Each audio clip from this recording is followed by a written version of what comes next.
Hi guys. അപ്പോൾ നമ്മുടെ ഹോളിയുടെ തലേ ദിവസം ഒരു ഹോളി ദഹന എന്ന് പറഞ്ഞിട്ട് ഇവിടെ ഒരു പരിപാടിയുണ്ട്.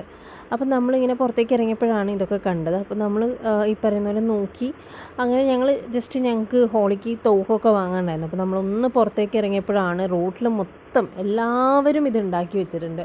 ഓരോ അപ്പാർട്ട്മെൻറ്റിൻ്റെ ഫ്രണ്ടിലും ഉണ്ടായിരുന്നു.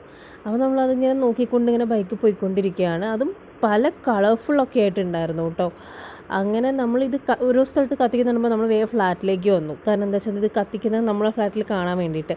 അപ്പോൾ ഇതേ എല്ലാവരും അതിന് പൂജയൊക്കെ ചെയ്ത് അവർ കുറച്ച് വെള്ളമൊക്കെ ചുറ്റൊഴിച്ച് അതിന് ശേഷമാണ് അവരിത് കത്തിക്കുക.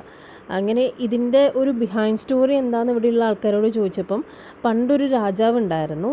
അദ്ദേഹം അസുര രാജാവായിരുന്നു. അപ്പോൾ അദ്ദേഹത്തിന് മാത്രമേ ആൾക്കാർ പ്രാർത്ഥിക്കാൻ പാടൂ എന്നായിരുന്നു അദ്ദേഹം പറഞ്ഞുകൊണ്ടിരുന്നത്. പക്ഷേ അദ്ദേഹത്തിൻ്റെ സ്വന്തം മകനായിട്ടുള്ള പ്രഹ്ലാദൻ വിഷ്ണു ഭക്തനായിരുന്നു. അത് അദ്ദേഹത്തിന് ഇഷ്ടപ്പെട്ടില്ല.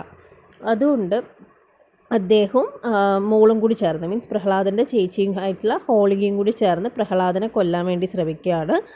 ഇതിലൊരു ഹോളികയ്ക്കൊരു വര ഉണ്ടായിരുന്നു. ഹോളിക തീയിൽ കത്തിപ്പോവില്ല. അങ്ങനെ പ്രഹ്ലാദനെ മടിയിലിരുത്തി ഈ തീ കത്തിക്കും. പക്ഷേ ഹോളിക കത്തിപ്പോവും, പ്രഹ്ലാദൻ ജീവിക്കും.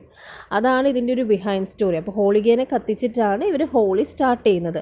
അപ്പം നമ്മൾ പുറത്തിറങ്ങിയപ്പം ഈ പറയുന്ന നമ്മുടെ എല്ലാ ഫുൾ റോഡ് മൊത്തം അവിടെ ഇവിടെയൊക്കെ കത്തിച്ചുകൊണ്ടിരിക്കുകയാണ്. നമ്മൾ തിരിച്ചു വന്നപ്പോൾ ഇതായിരുന്നു അതിൻ്റെ ഒരു അവസ്ഥ ഫ്ലാറ്റിൽ.